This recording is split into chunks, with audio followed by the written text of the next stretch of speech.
Eu vou começar falando um pouco da minha trajetória desse livro, que eu queria deixar circulando com vocês, se darem uma olhada. No final, se alguém tiver interesse, é só me perguntar. Eu tenho alguns exemplares disponíveis para vender. E como é que foi esse processo? Eu fiz aí um processo longo entre mestrado e doutorado na PUC em São Paulo. E durante esse processo do mestrado e doutorado, eu fui descobrindo algumas coisas que me inquietavam em relação à questão das cidades. Então eu vou começar pelo título do livro, Cidades em Tempos Sombrios, Barbárie ou Civilização. Quem aqui queria arriscar? Por que desse título? Quem tem um palpite? Eu fiquei super curiosa com esse título. Eu falei assim, que audacioso, né? Mas eu não tenho palpite, eu só achei bem audacioso. Audacioso, o que mais? O que remete para vocês? Cidades em tempos sombrios, barbárie, civilização? Acho que daqui a pouco aquele avanço para frente está colaborando para a gente viver a civilização, e daqui a pouco é barbárie, na verdade, estamos longe demais. Também. Tudo isso mexeu e envolveu para esse processo que foi assim, você faz todo um trabalho, você estuda a questão da sustentabilidade, acaba que quando você desenvolve uma tese, ela reflete toda a sua história de vida, né? E aí, esse título, ele veio de um livro da Hannah Arendt que é Homens em Tempos Sombrios. E é importante dizer que, ao mesmo tempo que tem a questão dos sombrios, toda a questão que tem essa sombra, ela também reflete a luz, então há esperança. Então foi uma brincadeira, um jogo de palavras, porque o pano de fundo de todo esse pensamento é o pensamento complexo, é o pensamento sistêmico, que a Alessandra já trouxe aqui brilhantemente na palestra dela. Então, o que foi acontecendo no meio do caminho? No meio do caminho, eu sempre tive uma afinidade muito grande com a questão da cidade. A cidade sempre mexeu muito comigo. E eu comecei a fazer grandes observações na cidade. Então, vou começar falando um pouco de como é que essa coisa da cidade vai afetando todo o meu processo criativo na hora de transmitir uma mensagem. O que vocês acham que é essa mensagem que tem esses olhos aqui atrás? Quem quer palpitar? O que é isso que está atrás dos prédios? Qual é a mensagem que traz? É um olho, né? O que esse olho está dizendo? Alguém quer arriscar? Bom.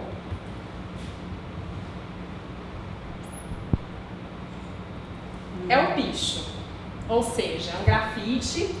Esse grafite é na Vila Madalena. Ele já está um pouco modificado, porque a cidade é isso, ela está sempre em movimento, está sempre em transformação.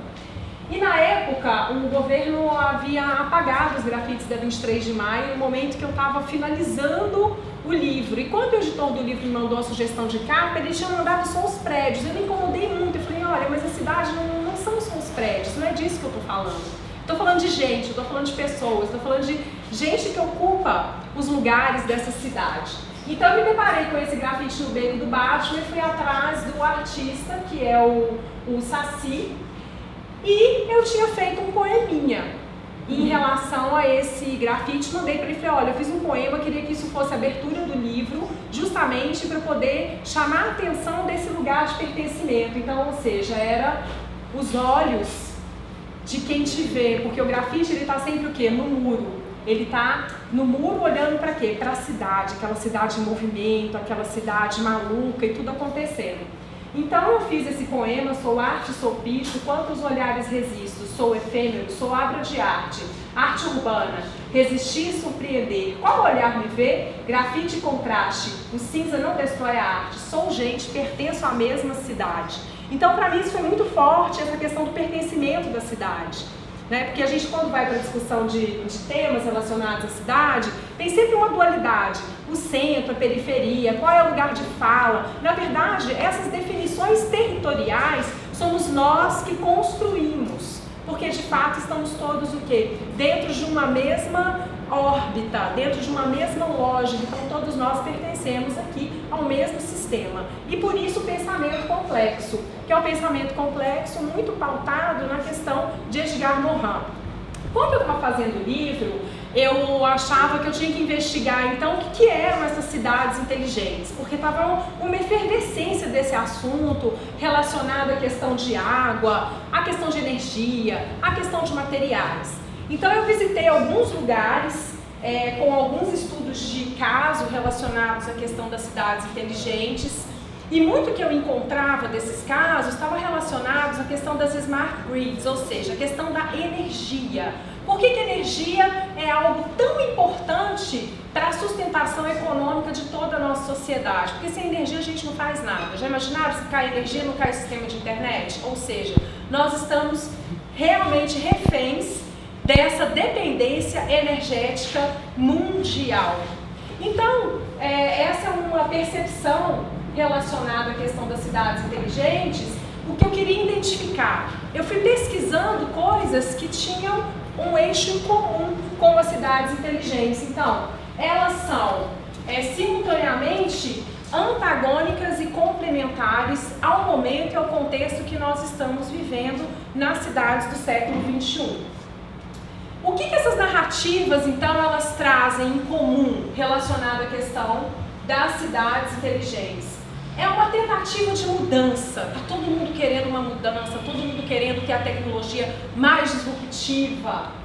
Todo mundo quer que, de certa forma, essas cidades inteligentes elas estejam integradas ao planejamento urbano. Mas todas elas também têm em comum a questão da sustentabilidade. E todas elas têm em comum como é que eu posso potencializar cada localidade de forma criativa para que essas cidades, esses territórios, eles de fato sejam inteligentes, sustentáveis e economicamente viáveis. Por quê? Porque, como a própria Alessandra falou, todo mundo aqui hoje é empreendedor. A gente faz tudo, a questão dos recursos estão cada vez mais escassos no sentido da monetarização do mercado, né? Porque o recurso é abundante, a natureza é abundante, mas nós fazemos mau uso desse recurso e talvez por isso a gente não consiga vencer algumas estratégias que não são colocadas, né? Quem aqui não sonha, carro, comida, roupa lavada, emprego, não sei o que, viagem todo ano, porque o nosso padrão de consumo e o nosso padrão de existência aqui na Terra, ele foi, como se diz, com uma expectativa muito alta em relação àquilo que de fato a sociedade conseguiu se organizar do ponto de vista capitalista. E o que foi acontecendo no meio desse caminho? Então eu fui lá em Évora, visitei o projeto da EDP, o Inova Grid, fui ver todo o sistema de inteligência que possui, os carros que hoje são híbridos, então eles recebem toda a questão da energia elétrica, os painéis que são sistemas inteligentes, onde você tem a mensuração do seu consumo. Então toda essa parafernália tecnológica. Santiago também, nós visitamos a Smart City Santiago, então hoje boa parte da energia que é gerada nesse centro econômico de Santiago vai para abastecer o próprio sistema dos prédios, dos condomínios que são que estão aí dentro desse condomínio empresarial e residencial.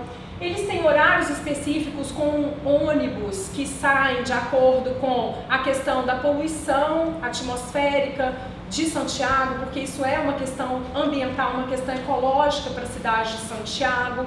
Então é um projeto interessante, que também a gente teve essa oportunidade de conhecer durante esse percurso, né, desse trabalho. E o que foi acontecendo no caminho? Eu encontrei alguns resultados que foram mais interessantes do que propriamente conhecer de fato as tecnologias que estavam sendo acopladas em cada empreendimento. Primeiro que as tecnologias elas são desconectadas e fragmentadas dos problemas que envolvem a complexidade da dimensão do planejamento urbano e da nossa própria vida. Então, por exemplo, não tem hoje uma conversa entre os problemas críticos de uma cidade, que é transporte, saúde, alimentação, saneamento, educação, lazer, áreas verdes. E com isso você não tem um sistema de governança que consiga dar conta de fato do que seria a gestão de um território.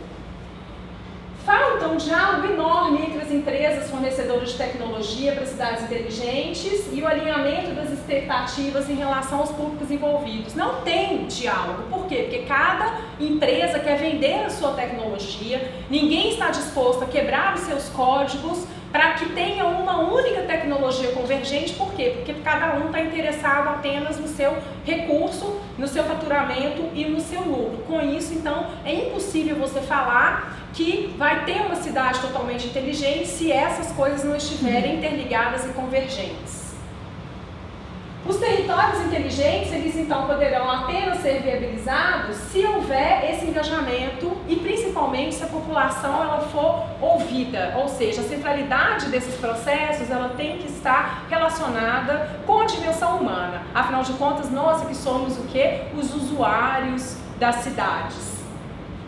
Esse modelo de especulação imobiliária no Brasil, ele vai sempre reafirmar esses processos de contradição e exclusão e, infelizmente, o adensamento das populações em favelas. E aqui eu adiciono a questão hoje da habitação precária, que já é um tema da ONU Habitat, está sendo debatido no mundo inteiro.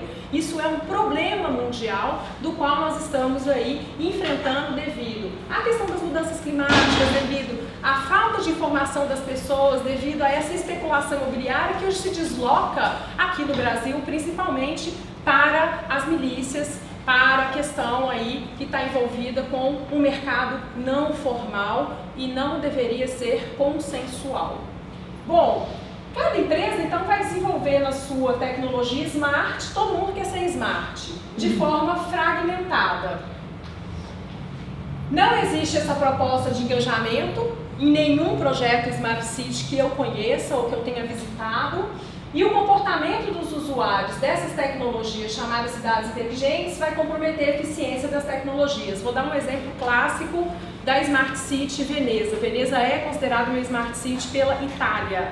Quando eu visitei Veneza, qual era o maior problema com relação, por exemplo, à questão da lixeira inteligente? A população de Veneza é uma população mais idosa, então eles não sabiam operar a tecnologia para poder fazer com que aquela tecnologia da lixeira de fato funcionasse. Então, pelo simples fato de não saber mexer naquela tecnologia, havia um acúmulo de lixo, então não tinha a eficiência necessária quando era para passar lá o caminhão de coleta para fazer o despejo desse resíduo. Então, são problemas sempre simples, mas de ordem complexa, porque não fomos preparados para pensar na dimensão ecológica. Então aqui eu encontrei no pensamento de Edgar Morin o pensamento ecologizado, ou seja, um pensamento que é capaz de tecer conjuntamente um conjunto de saberes. E a partir disso, aonde existe então essa sombra, a gente coloca as luzes para que possamos tomar as decisões necessárias para avançarmos e caminharmos na direção do que seria mais sustentável. Quando eu falo desse pensamento ecologizado, ele também vai falar de uma religação, que é o que a Alessandra falou no começo. O que é a religação? A primeira delas, o Edgar Morin vai falar da religação entre indivíduo, espécie e sociedade. Indivíduo, eu como indivíduo, a espécie, que é a espécie humana, com a sociedade, porque nós somos natureza. Só que a gente se esquece que somos natureza. E quando a gente esquece que nós somos natureza, a gente acha que a nossa relação com a natureza, ela pressupõe uma superioridade. E não, na verdade, nós é que deveríamos estar a serviço da natureza. Né? A gente ouve muito falar assim, olha, os serviços que a natureza presta. Não, não são os serviços que a natureza presta. Nós é que estamos usando os serviços da natureza. Essa lógica que precisa ser um pouco invertida. Mas pensando no mundo empresarial, então, depois de verificar um conjunto de indicadores mundiais, de ver, hoje a gente já tem aí a ABNT, que está relacionada à questão das cidades, a gente tem outros instrumentos que vão nos adicionar e vão nos ajudar a como então fazer uma mensuração de qualquer território na perspectiva das pessoas, levando em consideração os macrotemas que são falados hoje relacionados à sustentabilidade. Então nós fizemos uma metodologia chamada MACIT, levando em consideração o pensamento complexo, e a partir da MACIT, então é possível avaliar um território, e na perspectiva desse território pode ser uma empresa, pode ser uma cidade, pode ser um bairro. A gente consegue, através de indicadores, identificar o estágio que a empresa se encontra e tirar essa empresa ou essa cidade ou este bairro daquela situação, levando para um estágio desejado. Hoje a gente faz isso em parceria com uma empresa que tem um software onde a gente acoplou a nossa tecnologia, a nossa inteligência.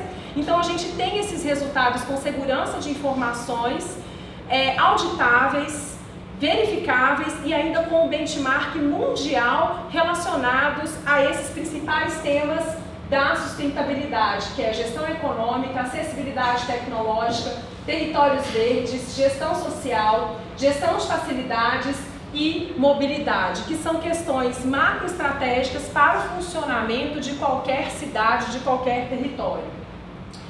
Levando em consideração algo muito simples, mas de ordem complexa, que é o engajamento das partes interessadas, ou seja, como é que eu faço um sistema de comunicação com todas essas partes interessadas para que eu possa ter uma mínima organização por áreas e pontos de interesse para que a gente consiga desenvolver e impactar um território de uma forma afetiva.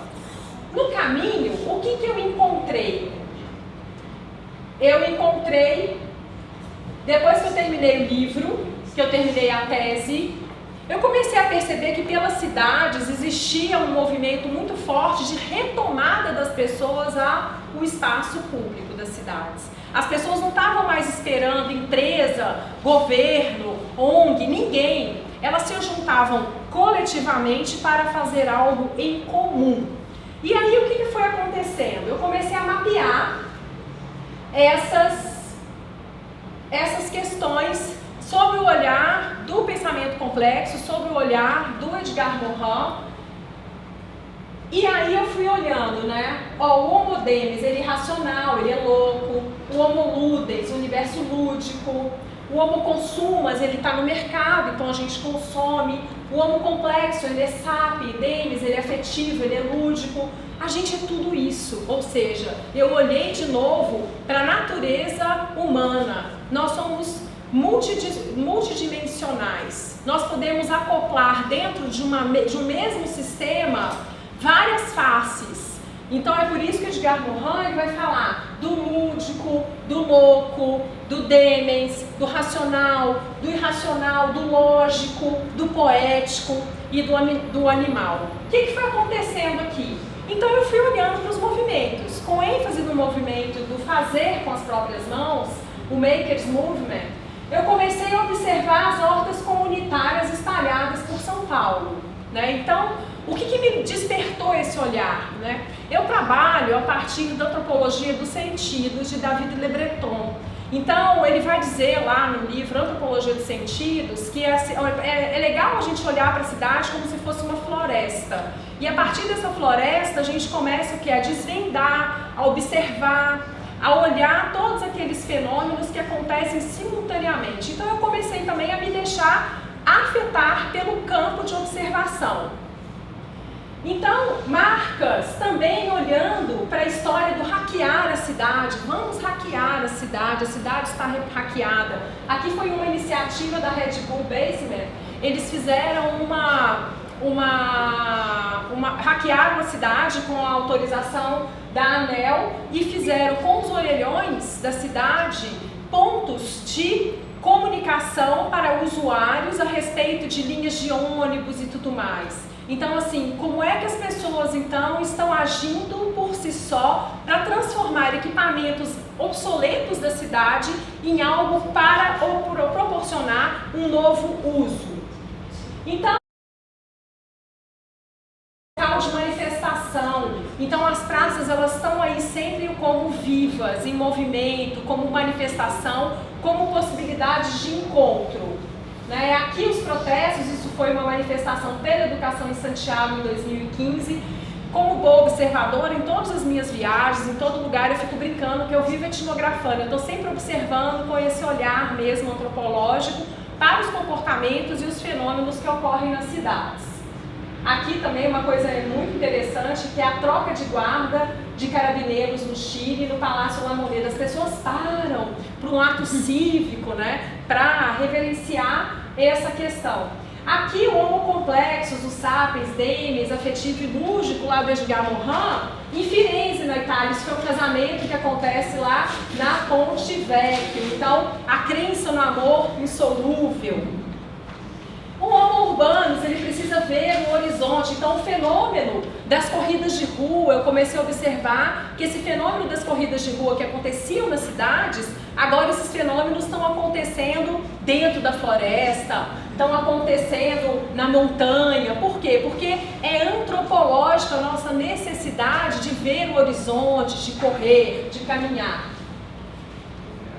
Isso também é interessante porque nessa corrida, né, movimenta o quê? O mercado informal. Então as pessoas precisam sobreviver. Então a oportunidade, quando acontece esse tipo de fenômeno, a questão da celebração entre os amigos, então tem um momento ali da comemoração, da celebração. Mas esse Homo urbanus também, ele tem que estar conectado, então ele está ali com a câmera, então ele é a própria mídia, ele constrói as mensagens, uma coisa bem Black Mirror, né? Ele vai ali vivendo toda a sua questão relacionada a essa exposição do que eu quero ser nas redes sociais, essa conexão. Então o celular hoje é como o controle remoto da série Black Mirror. Achamos que podemos retocar as experiências vividas, podemos redefinir as nossas memórias nos espaços virtuais. Então é um bom exercício imaginativo para poder olhar para onde estamos caminhando com essa questão das tecnologias. Caça aos Pokémons e batalhas cosplay no parque, né? Então o Homo consumans e o Homo ludens, eles se unem aqui para a prática do cosplay. Is homeless, a condição desigual, a cidade que ninguém vê. Então eu fiz questão de colocar essa foto que é da Itália, em 2017, em Roma, que está perto dos principais cartões turísticos, que é a Fontana di Trevi, porque a cidade que ninguém vê, de novo aquela questão dual. Será que ninguém vê mesmo? Essa cidade invisível, ela está dentro da mesma cidade, dentro do próprio centro, não preciso ir para as áreas periféricas para ver essa cidade invisível. Aqui um projeto de sopa solidária para os moradores de rua na Argentina, em julho de 2016. Isso aqui é um container onde eles recebiam essa sopa diariamente. Uma feira de trocas de consumo responsável, que acontece também lá em Buenos Aires, na Argentina, aos domingos. Aí vem a questão da humanização dos pets, né? Esse mundo pet lovers, aonde isso vai nos levar? Lá o Harari, no livro Homo Deus, ele vai falar, né, que o mundo está habitado por humanos e seus animais domesticados. Então isso aqui no quadrilátero de Amoda, então você entra aqui, você tem uma experiência de consumo que desde, por exemplo, você pode enviar uma caneta Montblanc para a Alessandra, mas no Natal eles fizeram uma coisa muito legal, que foi, você é convidado a vivenciar em 3D uma experiência para fazer uma doação para uma criança que está em situação de vulnerabilidade. Ao invés de você dar um presente efetivamente mais voltado para o consumo, então você tem essa opção de trabalhar com um esquema mais voltado para a questão da solidariedade. Bom, e aí eu encontrei aqui de novo, né, nos jovens, porque os jovens é que são sempre os protagonistas das mudanças e das inovações, o Expressão Urbana ST, ele é um grupo que faz trajetos para apreciação do grafite. Daí, voltando para a história do grafite, a minha questão com o grafite, eu tenho uma pesquisa voltada para a questão do grafite na cidade de São Paulo, relacionada com o mercado imobiliário urbano. Então o grafite acabou virando hoje um espaço de valorização do mercado imobiliário.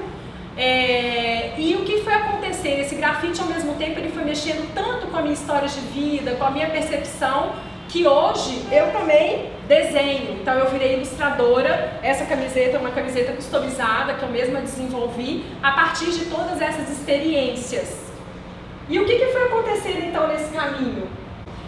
E aí eu fui em Spinoza. O Spinoza vai nos dizer que aos que deploram, ridicularizam, desprezam ou abominam os afetos, separando-os da natureza humana. o afeto em Spinoza é tudo aquilo que vai nos afetar, né? Todo sentimento, que vem o quê? Vem da paixão. A paixão não só amorosa, mas é aquilo que vai nos fazer e nos transformar dentro dessa perspectiva da condição humana, porque eu só existo porque existe o outro. Então é na cidade que esse afeto acontece, é no palco, no espetáculo da vida, porque tudo está em movimento. Nós encenamos nas cidades as nossas atuações, nós participamos das suas figurações, das montagens e desmontagens. Nas singularidades encontramos a multiplicidade de cores, formas. E aí o que foi acontecendo?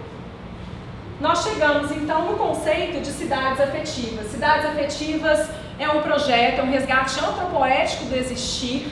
Nós começamos a investigar os coletivos e por que essas pessoas estão se unindo para fazer algo em comum, por que essas pessoas estão desprendidas de interesses políticos e econômicos, mas elas têm algo em comum, elas têm algo do fazer. Ou seja, nós estamos vivenciando uma fase, principalmente nas cidades, que é a fase do go to action.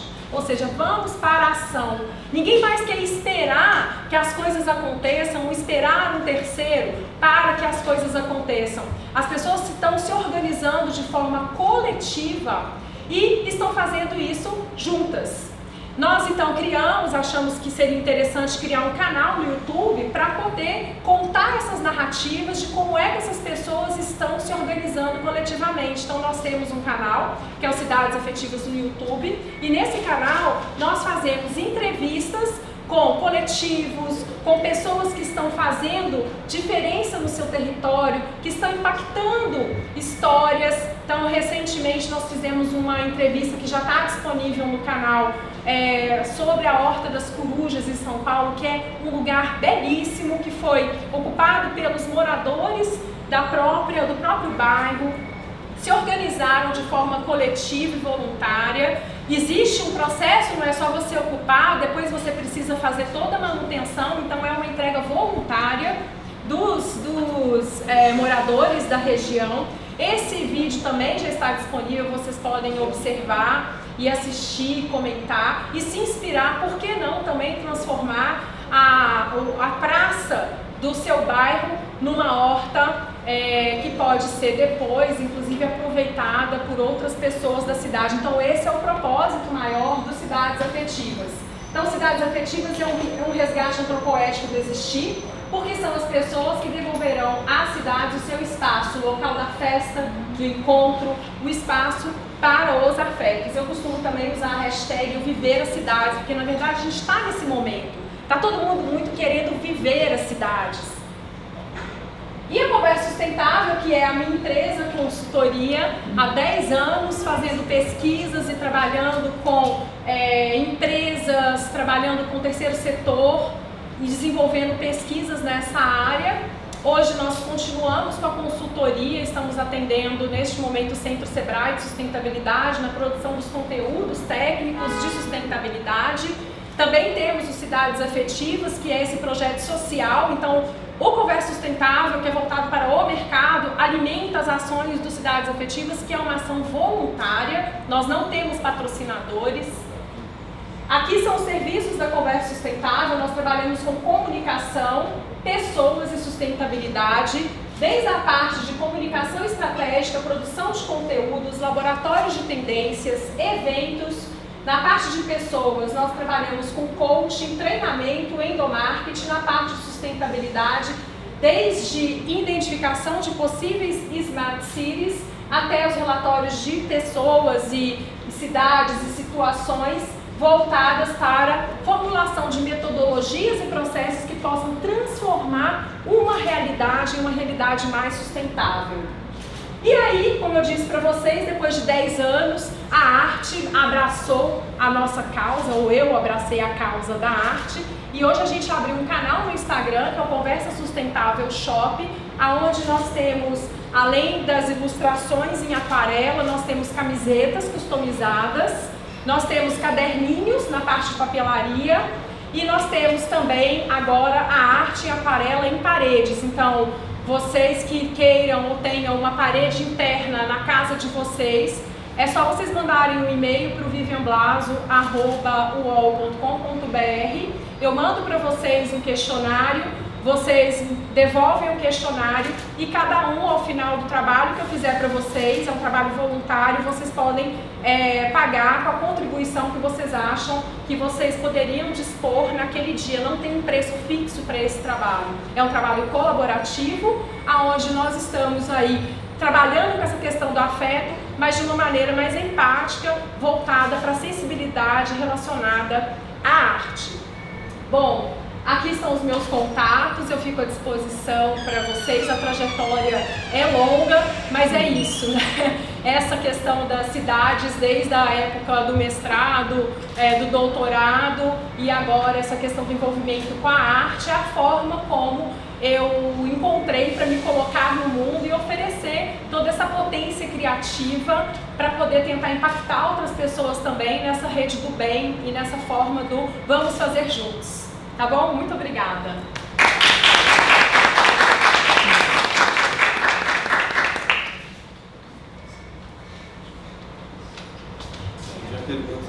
Alguém tem perguntas? Nossa, tem um monte, Vivian. Vamos lá. A gente tem um monte de coisa em comum. Tem. Uma que eu tenho um estudo de falar o quanto que as cidades deveriam funcionar como florestas, porque são sistemas complexos. Sim. E tem um monte de estudos por isso. Uma outra é aqueles princípios da vida, o quanto eles integram questões que têm a ver com o urbanismo. Então você pode resolver uma questão de urbanismo olhando como que existem esses canais de resiliência, variação e redundância, incluindo diversidade, incluindo uma série de coisas que é se adaptar a condições de mudança. Então eles têm muita fala em comum. E como se não bastasse, é através da arte que o homem começa a manifestar a observação da natureza. Então a arte foi a primeira forma de linguagem há 100 mil anos atrás. Então é a arte que explica o olhar para a natureza, né? E de uma certa maneira, se você não estimular essa comunicação através da arte, você acaba boicotando muito quais são as formas de entendimento do que está se manifestando. É muito interessante essas eu vou até procurar, eu trouxe umas camisetas, uma das estampas que eu fiz em aquarela, eu queria até te presentear, porque tem tudo a ver com você, que é uma menina sentada debaixo de uma árvore, e olhando para a cidade, mas na cabecinha dela está o símbolo da bioconstrução, assim. Então, eu acho que hoje a arte é o que vai, de fato, religar a nossa beleza interna com a beleza estética que é a própria natureza, né? Então, tem assim, um olhar até antroposófico para toda essa percepção, a história de deixar-se afetar pelo campo. Se falar isso na ciência dura, racional, é capaz deles falarem, tá louca, né? Agora, né, não é assim, mas não, muito pelo contrário. A Hannah Arendt, no livro dela, Homens em Tempos Sombrios, ela já falava que o que ligava as pessoas era a compaixão, é a dimensão humana. Então, na verdade, eu não estou inventando nada novo. E ela estava lá numa época hard, que era o período da barbárie mesmo, era o período de guerras, né? Então, falar assim, o mundo está muito pior. Será que está muito pior? Ou será que a gente não está olhando para essas barbáries interiores e ressignificando isso de uma forma de contribuir com o coletivo, enfim. É natureza pura, vocês têm toda a razão. Assim. É, muito legal, porque quando você estuda a colaboração, o que faz para a natureza colaborar? Mutualismo, né, que é colaboração. Alguém tem que ter vulnerabilidade e tem que ter uma necessidade.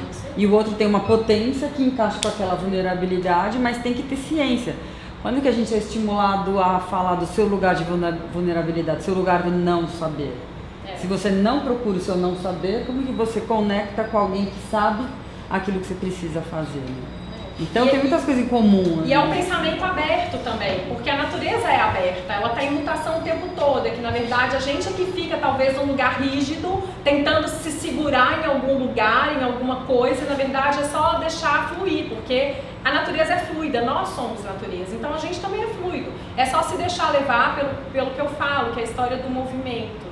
Então, a pessoa fala, nossa, você faz tanta coisa. Na verdade, não, eu faço aquilo que está no fluxo, que está no momento, que está no movimento. Porque tudo isso tem a ver com a questão humana, com a forma como eu me identifico, como está no coletivo, com as cidades, né, com todas essas questões que estão aí envolvendo os campos da dimensão humana, que aparentemente parece tão sombria, mas na verdade tem muita coisa legal acontecendo na cidade. É isso que os Cidades Afetivas, principalmente no YouTube, a gente está levando para as pessoas.